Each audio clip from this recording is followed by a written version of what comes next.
देवपुर नामक एक गांव में शिशिर नाम का एक व्यक्ति बहुत हंसी खुशी से रहता था। खेती बाड़ी करने के साथ साथ शिशिर बहुत ही धर्मपरायण भी था।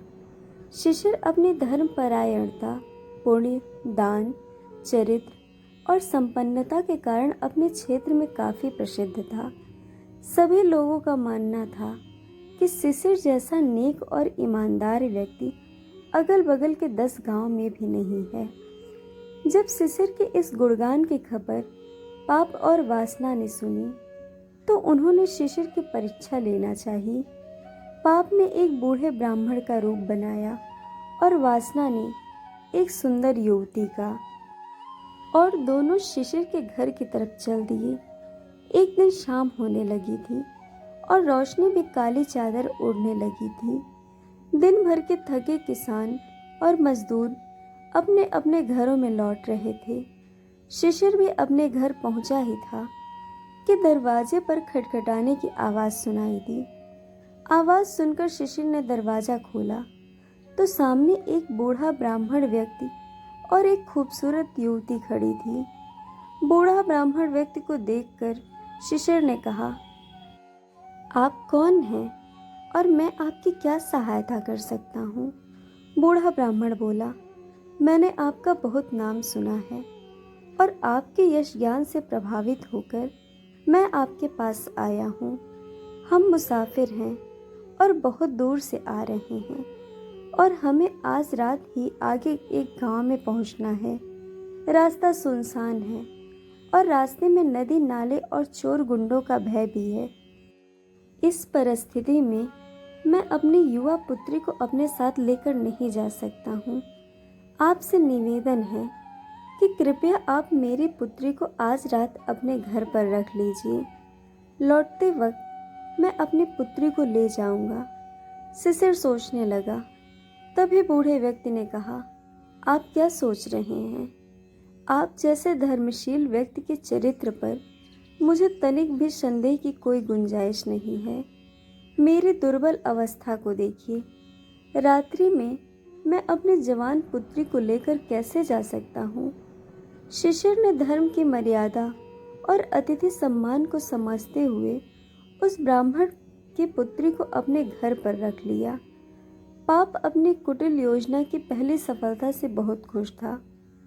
वासना रूपी सुंदरी भी घर में पैर रखते ही शिशिर पर अपना माया जाल फैलाने लगी। नाना प्रकार के श्रृंगार बनाकर, अपने मीठे बोल से रूप यौवन दिखाकर उसे रिझाने लगी। संगत का ऐसा ही प्रभाव होता है। शिशिर का मन उस सुंदरी के माया जाल में भटकने लगा, लेकिन शिशिर ने अपने मन को नियंत्रण में रखा और धर्म रक्षा का भाव उसके मन में आने लगा। काफी दिन हो गए, बूढ़ा ब्राह्मण नहीं लौटा, क्योंकि यह तो पाप की कुटिल योजना थी। युवती के रहते कई दिन बीत गए। वासना के जाल में शिशिर धीरे धीरे फंसने लगा। आलस्य और प्रमोद शिशिर को अपने गिरफ्त में लेने लगे। तभी एक रात शिशिर को सपना आया कि एक ज्योतिमय देवी उसके घर से बाहर निकल रही थी। शिशिर ने पूछा, आप कौन हो देवी, और मेरे घर से बाहर क्यों जा रही हो? देवी ने कहा, तुम धर्म से हटने लगे हो। मैं सौभाग्य लक्ष्मी हूँ। मैं अब इस घर में नहीं रह सकती, इसलिए मैं जा रही हूँ। उधर वासना रूपी कन्या का प्रेम जाल बढ़ता ही जा रहा था। दूसरी रात शिशिर को फिर सपना आया। एक दिव्य देवी घर से बाहर जा रही थी। शिशिर के पूछने पर उन देवी ने जवाब दिया कि तू वासना रूपी उस युवती के चक्कर में पड़ गया है। मैं यश लक्ष्मी हूँ, इस कारण यहाँ से जा रही हूँ। तीसरे दिन शिशिर ने फिर सपना देखा। एक देवी प्रकट होकर कहने लगी, तुम वासना के जाल में फंसते जा रहे हो। मैं कुल देवी हूँ और ऐसे में मैं इस घर में नहीं रह सकती। मैं जा रही हूँ। इतना कहकर वो भी चली गई। कुछ दिन और बीत गए। वासना रूपी युवती शिशिर से और निकटता बढ़ाने लगी। तभी उस रात शिशिर को एक और सपना आया। एक दिव्य पुरुष घर से निकल रहा था उन्हें देखकर शिशिर ने उनका पैर कसकर पकड़ लिया और पूछा, आप कौन हो और मेरे घर से क्यों जा रहे हो? उस दिव्य पुरुष ने कहा, मैं धर्म हूँ। तुम्हारे घर से सौभाग्य, यश और कुल तीनों देवियां चली गई हैं। मैं अकेला इस घर में नहीं रह सकता, इस कारण मैं भी जा रहा हूँ। इतना सुनते ही शिशिर हृदय से रो पड़ा। उसकी आंखों में आंसू आने लगे। धर्म के पैर पकड़कर बोला, भगवान, मैंने जो कुछ किया है धर्म की रक्षा के लिए ही किया है। आपके कारण ही उस कन्या को घर में जगह दी। मैंने अतिथि धर्म की रक्षा की है। मुझे क्षमा करें और मेरे घर से ना जाएं।